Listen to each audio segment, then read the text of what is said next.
The emergency klaxon screamed a relentless warning that reverberated through the dying hull of the Prometheus. Captain Maya Chen tasted copper, blood mixing with the acrid smell of burning circuitry and vaporized metal. Her left eye, now more cybernetic implant than organic tissue, flickered with diagnostic readings that painted a grim picture of their situation. 37 minutes ago, they had been a standard deep space mining vessel, harvesting rare isotopes from the mineral-rich asteroid belt of the Kepler-62 system. The Zornak patrol ship had materialized without warning, its crystalline hull cutting through the darkness like a predator emerging from obsidian depths. No hails, no warnings, just pure, calculated destruction. Status report. Maya barked, her voice cutting through the cacophony of failing systems. Lieutenant Raj Mehta, his hands dancing across a rapidly disintegrating holographic interface, responded with a mixture of terror and desperate calculation. Hull integrity at 23%. Reactor core is becoming unstable. We've got maybe 12 minutes before total system collapse. Maya's cybernetic eye zoomed in on the damage reports, each microsecond revealing layers of tactical information that most humans would never comprehend. The Zornak hadn't just attacked, they had systematically dismantled the Prometheus with surgical precision. But they had made one critical mistake. They had underestimated her. The mining vessel was more than just a ship. It was a living system that Maya had spent years modifying, turning each component into a potential weapon, each system into an adaptive survival mechanism. What looked like standard cargo holds were actually modular defense platforms. What appeared to be simple mining equipment contained neural-linked combat algorithms waiting to be unleashed. Raj, Maya called, her voice suddenly calm. Initiate Protocol Ouroboros. The lieutenant's eyes went wide. Every crew member knew about Protocol Ouroboros, a theoretical last resort strategy that existed more as a dark joke than an actual plan. It was the kind of contingency that suggested the ship itself would become a weapon rather than allow itself to be captured or destroyed.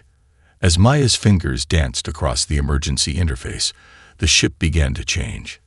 Massive mining lasers that had once been used to cut through asteroid rock now realigned themselves. Cargo containers housing rare isotope clusters began to reconfigure, their molecular structures shifting into complex defensive matrices.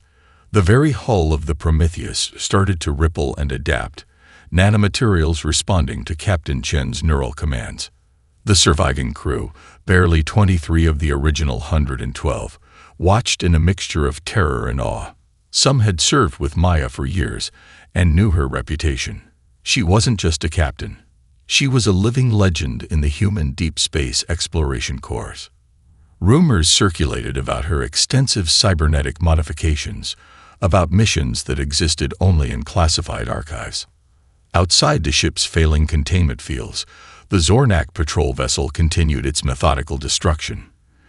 Its crystalline hull pulsed with an alien luminescence, weapon systems cycling with cold, calculated efficiency. They believed this was a simple extermination, another insignificant human vessel to be erased from the galactic record. They were wrong. Maya Chen closed her eyes, interfacing directly with the ship's dying systems.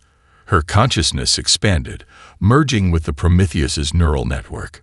Years of modifications, experimental tech, and pure human desperation converged in a single moment. "You picked the wrong ship," she whispered. The Prometheus began to laugh, a sound that was part mechanical screech, part human determination. Weapon systems that defied known physics began to emerge. Mining lasers transformed. Cargo containers became launch platforms. The very molecular structure of the ship started to become something else entirely. The Zornak had intended to send a message of dominance. Instead, they were about to receive a lesson in human survival that they would never forget. The crucible was heating up, and humanity was just getting started. The quantum-shielded research facility on Titan's methane-rich surface looked like nothing more than a geological survey station. From the outside, it was unremarkable. A series of interconnected geodesic domes nestled against the moon's jagged landscape, Inside, Dr. Kazuo Nakamura was constructing humanity's most dangerous weapon, an idea.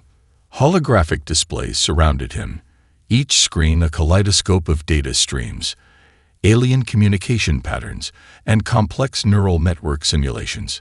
His team, a collection of the most brilliant minds humanity had ever produced, worked in near-perfect synchronization. Refugees, survivors, veterans, scientists, each brought a unique trauma that would become their greatest strength. "Incoming transmission from the Prometheus," announced Dr. Annika Rodriguez, her voice tight with anticipation. The quantum-encrypted message was more than just communication. It was a living data organism. Kazuo's fingers danced across the holographic interface. What looked like random noise to an untrained eye was actually a meticulously crafted information weapon. The Zornak believed their telepathic network was impenetrable. They were wrong. "Project Ouroboros is more than a defensive strategy," Kazuo muttered, more to himself than to his colleagues. "It's a collective immune response."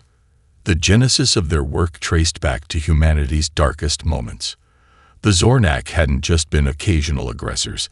They had systematically eliminated dozens of emerging civilizations across the galaxy.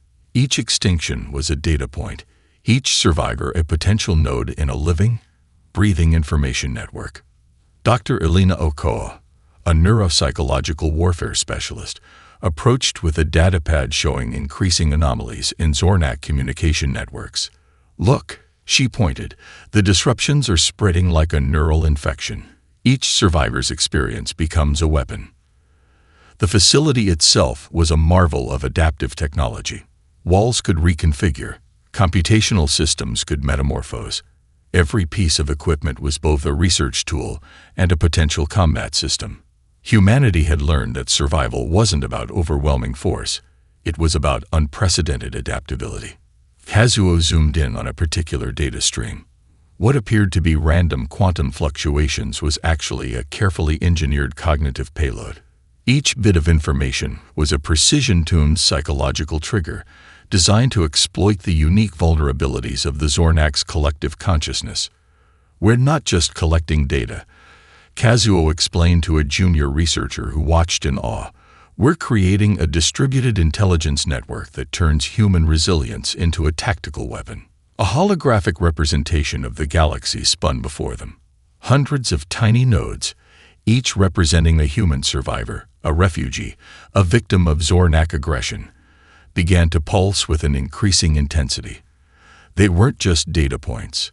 They were living memories, each one a potential breach in the Zornak's supposedly impenetrable psychic defenses. The junior researcher, Marcus Chen, no relation to Captain Maya Chen, but carrying the same fire in his eyes, asked the question everyone was thinking. "How can we weaponize human experience?" Kazuo smiled. It wasn't a pleasant expression. "Trauma is information," he responded.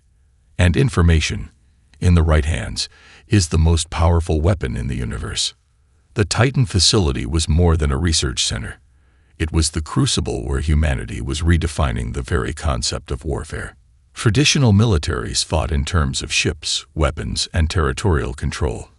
Kazuo's team was creating something far more dangerous, a living, adaptive intelligence that could penetrate the most sophisticated defensive systems. A series of quantum entanglements began to form, invisible threads connecting survivors across light years. Each connection was a potential pathway for a cognitive assault that the Zornak couldn't even comprehend. "Prepare the first wave," Kazuo commanded. The room went silent. The holographic displays began to pulse with an almost organic rhythm. Somewhere in the vast darkness of space, the first tendrils of humanity's revenge were about to be unleashed. The Zornak thought they understood humanity. They were about to learn how wrong they were. The invisible threat was coming, and it was powered by every moment of pain, every instance of survival, every unbroken human spirit. The diplomatic chamber of the Galactic Concordance gleamed with an artificial perfection that barely concealed centuries of political manipulation. Ambassador Elena Rodriguez stood alone, a singular human figure amid a sea of alien representatives. Her pristine white diplomatic uniform betrayed nothing of the storm brewing beneath its carefully pressed surface. The Zornak delegation occupied the central platform, a cluster of living crystalline entities that pulsed with an inner light of cold intelligence. High Executor Tarnak, their lead representative, regarded Elena with a mixture of dismissal and barely contained contempt. Humans were a footnote in galactic history, a species barely worthy of acknowledgement. The human delegation will present its standard communication, Tarnak intoned, his crystalline form fracturing light into 1,000 razor-sharp reflections. The translation systems hummed to life, converting his telepathic communication into audible language. Elena's smile was a weapon. What appeared to be a standard diplomatic communication was anything but. Every word, every pause, every subtle linguistic nuance had been engineered by Dr. Kazuo Nakamura and his team on Titan. The message was a precision-crafted mimetic payload, a psychological weapon disguised as diplomatic discourse. Esteemed representatives of the Galactic Concordance, Elena began, her voice calm and measured. We wish to address recent misunderstandings between our species. The translation was perfect, too perfect. Each syllable carried quantum-encrypted information packets. Each paragraph was a carefully designed cognitive trigger that would slowly unravel the unique telepathic network of the Zornak collective consciousness. What seemed like a routine diplomatic statement was actually a sophisticated viral payload designed to exploit the most fundamental vulnerabilities of their mental architecture. Zarnak's crystalline form began to shimmer slightly, an almost imperceptible fluctuation that would have gone unnoticed by any species less observant than humans. But Elena saw, and she knew exactly what was happening. The cognitive disruption had begun. Deep within the Zornak communication networks, something was changing. The first tendrils of Project Ouroboros were taking root, a distributed intelligence network that transformed human survival into a tactical weapon. Each survivor's memory, each moment of resistance, became a potential breach in the Zornak's supposedly impenetrable psychic defenses. We recognize the complex historical interactions between our species, Elena continued, her words a carefully modulated frequency that was slowly rewriting the neural pathways of the listening Zornak. And we believe in the potential for mutual understanding. Behind her, a holographic display showed multiple communication streams. To the alien delegates, it appeared to be standard diplomatic data. In reality, it was a complex web of quantum-entangled information nodes, each carrying fragments of a psychological assault that would make traditional warfare look primitive. Zarnak's lieutenants began to show the first signs of cognitive dissonance. Subtle tremors passed through their crystalline structures, microfractures in their collective consciousness that would grow with devastating precision. The human delegation had prepared for this moment for decades. Every historical interaction, every moment of Zornak aggression, had been meticulously analyzed. Their trauma was becoming their greatest weapon. We propose a framework for future diplomatic engagement, Elena said, her final words a masterpiece of linguistic engineering. As she spoke, the first wave of the cognitive payload began to take full effect. The Zornak delegation would later be unable to explain exactly what had happened. They would only know that something fundamental had changed. The calculated provocation was complete. Humanity had just declared war, not with weapons, but with information. And the Zornak wouldn't even realize they were under attack until it was far too late. New Santiago colony transformed. What had once been a standard human agricultural settlement became a living, breathing defensive organism. Rico Martinez had walked these streets a week ago as a simple hydroponics technician, tending to nutrient-rich algae farms that fed the colony's population. Now he stood inside a biomechanical defense construct that responded to his thoughts faster than any traditional weapon system could comprehend. The Zornak invasion fleet approached with clinical precision. Massive crystalline ships cut through the void of space, their weapon systems charging with a cold, calculated efficiency. They expected another routine extermination, Another insignificant human settlement to be erased from galactic records. They were wrong. The colony's first line of defense wasn't a weapons array or a shield generator. It was intelligence, a distributed network of adaptive systems that began to reconfigure the moment the first long-range sensors detected the incoming threat. Buildings shifted, streets reorganized. What appeared to be standard agricultural infrastructure began to metamorphose into a complex, living defensive system. Hydroponics towers extended like mechanical tendrils, their molecular structures realigning into defensive matrices. Solar collection arrays transformed into precision energy weapons. Even the colony's waste processing systems became part of an integrated combat network. Rico felt the neural link snap into place. Years of agricultural training merged with combat protocols he didn't even know he possessed. His mind expanded, connecting with the colony's adaptive intelligence. He wasn't just piloting a defense construct. He was becoming part of something far larger. Incoming primary wave, a synthetic voice announced. But it wasn't just a computer. It was the collective intelligence of New Santiago, speaking through multiple channels. The first Zornak landing pods breached the atmosphere. Crystalline shock troops prepared to deploy, confident in their technological superiority. Their battle simulations showed a 99.7% probability of total victory within 17 standard minutes. The colony laughed. Quantum-entangled defense systems rose from the ground like living nightmares. What looked like simple agricultural equipment became precision targeting systems. Irrigation networks transformed into molecular disruptors. Even the colony's genetic modification labs became weapons of unprecedented complexity. Rico watched through multiple perspectives simultaneously. His consciousness fragmented and expanded, interfacing with the colony's adaptive network. He saw through drone eyes, sensor arrays, and the distributed intelligence of New Santiago itself. The Zornak shock troops landed. And then everything changed. The ground itself became a weapon. Molecular structures that had been designed to optimize crop growth now reconfigured into defensive barriers. Terrain shifted. What appeared to be solid ground liquefied and reformed. Agricultural nanobot swarms, previously used to combat crop diseases, now swarmed the invading forces, breaking down their crystalline armor at the molecular level. This is not a colony, Rico realized. This is an organism. Each colonist became a node in a living combat network. Their collective experiences, their survival instincts, their desperate creativity transformed the battlefield. A farmer became a sensor. A technician became a weapon system. A child's playground became a strategic defensive position. The Zornak commanders watched in mounting horror as their invasion plan collapsed. Their tactical systems couldn't comprehend what was happening. This wasn't just adaptive warfare. This was a fundamental reimagining of combat itself. Rico Martins, once a simple hydroponics technician, now piloted a biomechanical defense construct that moved with impossible fluidity. His thoughts became weapon trajectories. His memories became defensive protocols.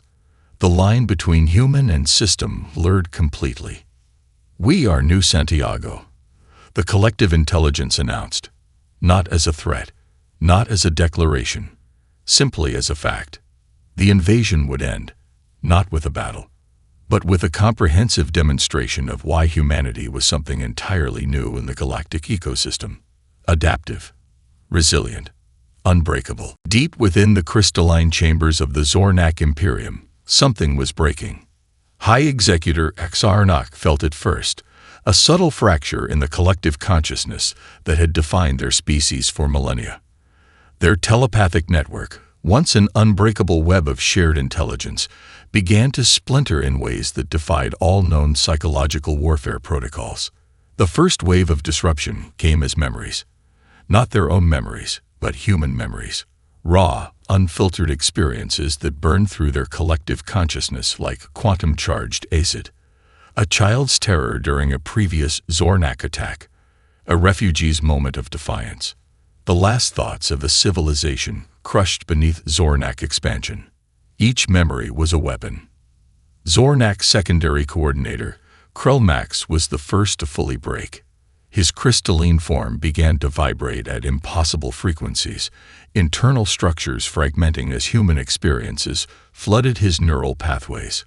What had been a perfectly synchronized collective mind now became a battleground of conflicting emotions, memories, and raw, unprocessed trauma. Containment protocols are failing, a synthetic voice announced. But there was no containment, no protection. The psychological assault was brilliant in its simplicity. Humanity hadn't just developed a weapon. They had transformed collective trauma into a precise cognitive surgical instrument. Each memory was a precision-guided psychological missile, targeting the most fundamental vulnerabilities of the Zornak's telepathic infrastructure. In the ruling chambers, chaos erupted. Some Zornak leaders fought to maintain the collective's integrity. Others began to experience total psychological breakdown. The line between individual and collective blurred, then shattered completely.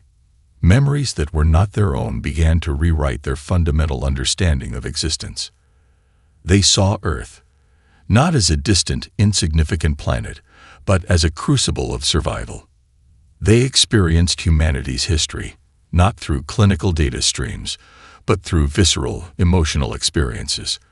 The countless times humans had been pushed to the brink of extinction, the moments of impossible resilience, the unbreakable spirit that had carried them through countless challenges. Krellmax saw a memory of a human child, rescued from a destroyed colony, drawing a picture of hope. He felt the raw, unfiltered emotion, something the Zornak had long believed was a weakness. Now he understood it was their greatest strength. The collective consciousness began to fragment. "We are experiencing total neural network destabilization," another Zornak coordinator reported. But there was no we anymore. Only individual experiences, individual pain, individual understanding. Dr. Kazuo Nakamura, watching from the Titan Research Facility, observed the psychological assault with clinical precision. Project Ouroboros was more than a weapon. It was a complete reimagining of psychological warfare. "They're learning empathy," he muttered to Dr. Elena Ocho. "We're not just fighting them. We're forcing them to understand."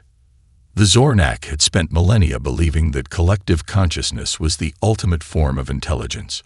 Humanity was proving that individual experience, individual resilience, was far more powerful. Some Zornak began to weep, a biological impossibility for their species.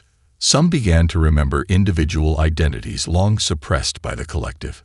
Some began to understand the true cost of their expansionist history. In the ruling chambers, High Executor Karnak realized the true nature of the assault. This wasn't just an attack. This was a fundamental challenge to everything the Zornak believed about intelligence, about consciousness, about survival. Humanity had turned their greatest strength into their most profound weakness. The psychological crucible was heating up, and the Zornak were about to be remade. The attack wasn't coming from where the Zornak expected. Dr. Aisha Okoi's fingers danced across quantum-encrypted financial interfaces that spanned multiple galactic economic systems. What appeared to be standard economic analysis was actually a sophisticated weapon designed to dismantle the Zornak Imperium from within. Captain Maya Chen, now interfacing remotely from the reconstructed Prometheus, watched the multidimensional assault unfold. This wasn't warfare in any traditional sense. This was total systemic collapse. The first wave hit the Zornak communication networks. Quantum-entangled communication nodes created an information warfare matrix that transformed the Imperium's own communication systems into vectors of their own destruction. Each transmission became a potential breach, each communication channel a pathway for cognitive disruption. Simultaneously, Dr. Okoi's economic warfare team began to systematically destabilize the Zornak's intricate financial networks. Trading algorithms developed by humanity's most brilliant economic strategists began to introduce microscopic inconsistencies. A credit here, a resource allocation variance there, individually meaningless, collectively devastating. "Target acquisition confirmed," Dr. Okoi murmured, her augmented neural interface parsing billions of financial transactions per second. The Zornak economy was a complex crystalline structure, beautiful in its intricacy, vulnerable in its interconnectedness. Humanity had spent decades studying every nuance, every potential weakness. Now they would exploit every single one. Quantum communication nodes began to cascade. Financial systems started to experience unexplainable fluctuations. What seemed like random economic anomalies were actually precisely engineered destabilization protocols. Captain Maya Chen interfaced with the operation from the Prometheus's reconstructed command center. Her cybernetic systems processed multiple streams of tactical information simultaneously. This was warfare beyond three-dimensional thinking, a complete systemic assault that targeted every possible vulnerability. Phase 2 initiating, she announced. A series of seemingly unrelated events began to unfold across Zornak-controlled space. A minor trade route disruption here, a slight miscalculation in resource allocation there. Diplomatic channels experiencing unexplained interference. Each event was insignificant in isolation. Together, they created a cascading system failure.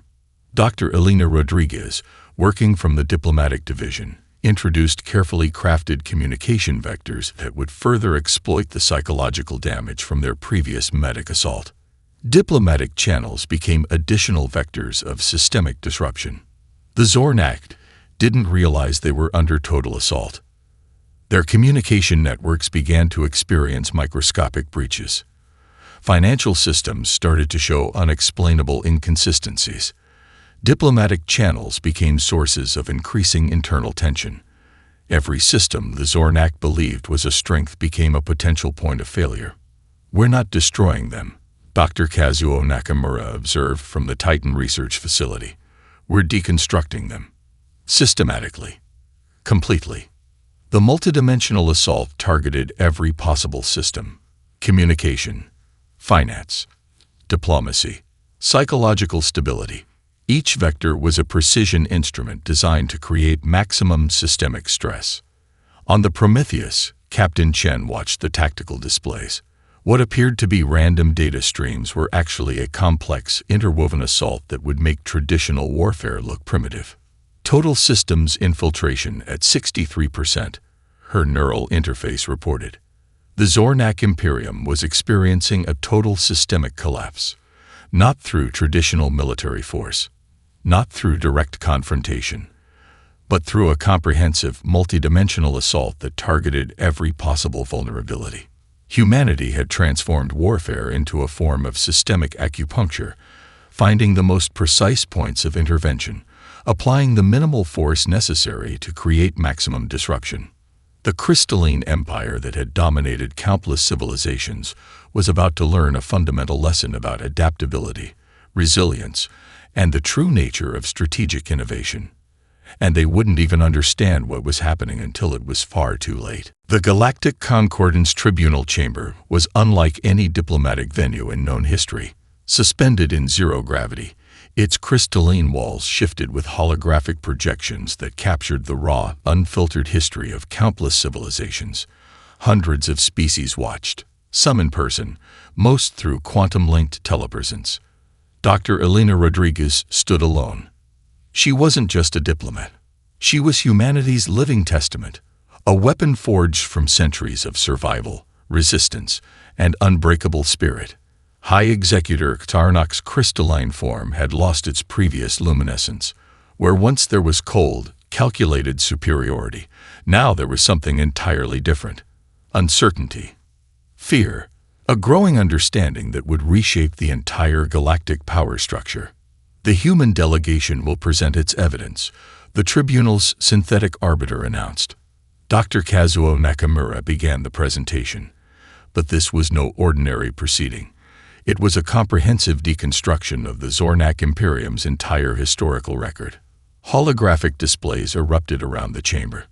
Not clinical data streams, but living memories. The collective experiences of every civilization the Zornak had ever crushed.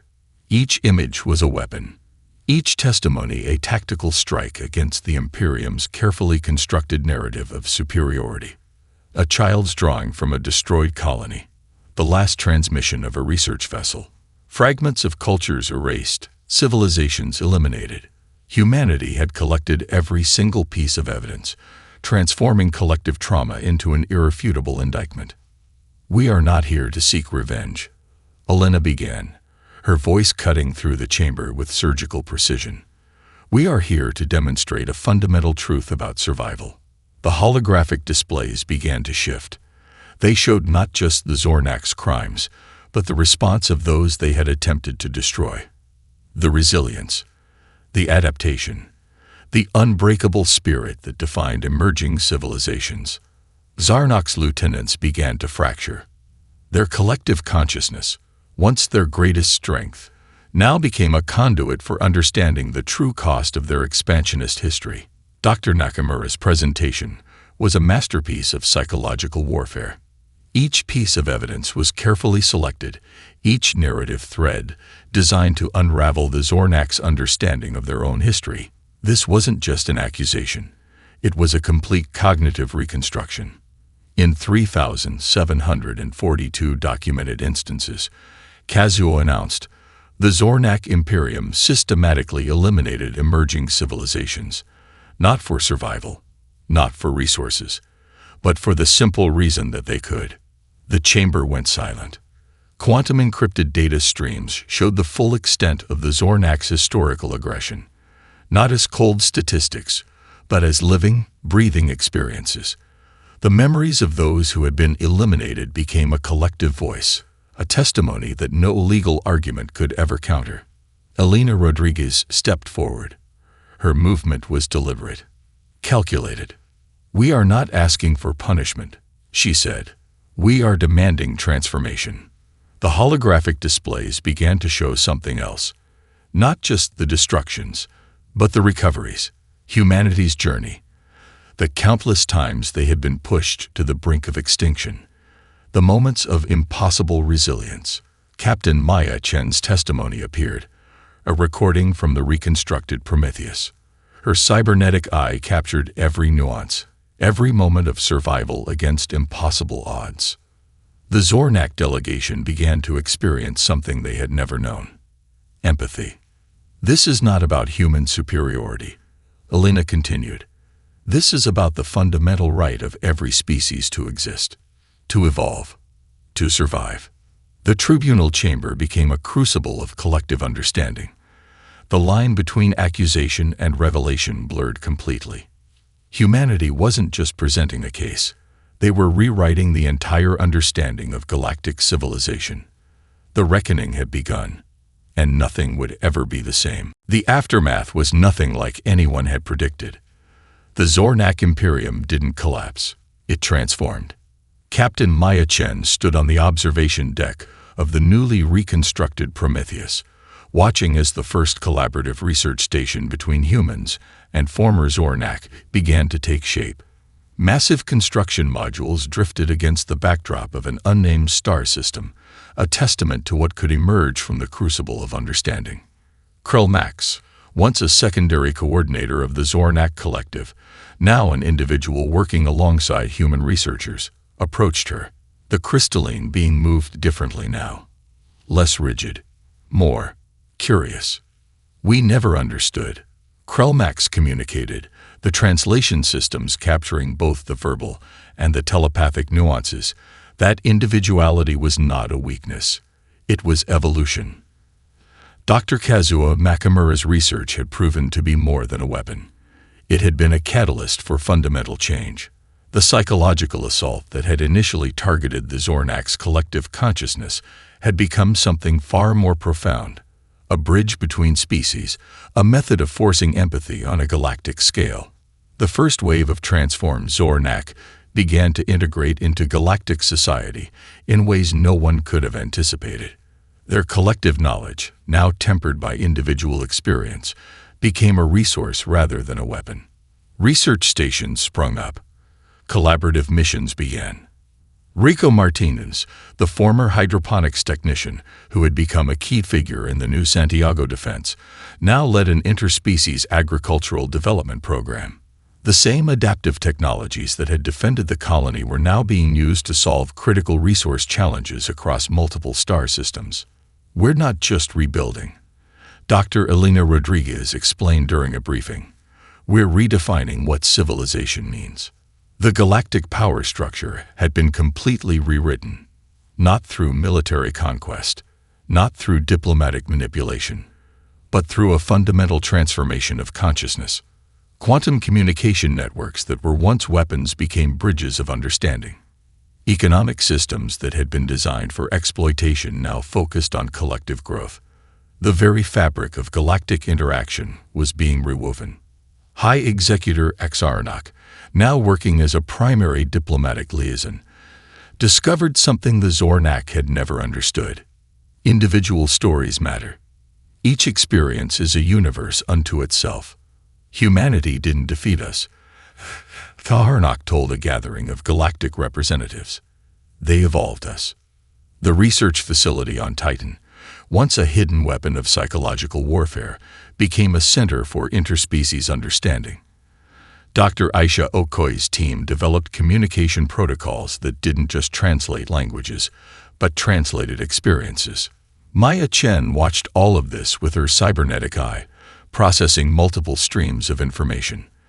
The line between human and system, between individual and collective, had become beautifully blurred. A transmission came through, personal, encrypted, from the heart of what was once enemy territory. "We are becoming something new," Krulmax's message read. "Thank you for showing us how to be individuals." The Prometheus's systems hummed, not with the threat of war, but with the potential of discovery. Humanity had done something unprecedented. They had turned a potential extinction event into a galactic renaissance. The weapon of empathy proved more powerful than any technology, any military strategy. Dr. Nakamura's final report to the human government was simple and profound. Survival is not about dominance. It's about understanding. We didn't conquer the Zornak. We helped them understand themselves. As construction continued on the collaborative research station, something fundamental had changed. The galaxy was no longer a place of competing civilizations. It was becoming a network of interconnected experiences. A human child's drawing hung in the station's primary research hub. A simple image of different beings standing together. Proof that the most powerful weapon is not technology. It's hope. The ruling chambers that once shuddered in contempt now resonated with a new possibility.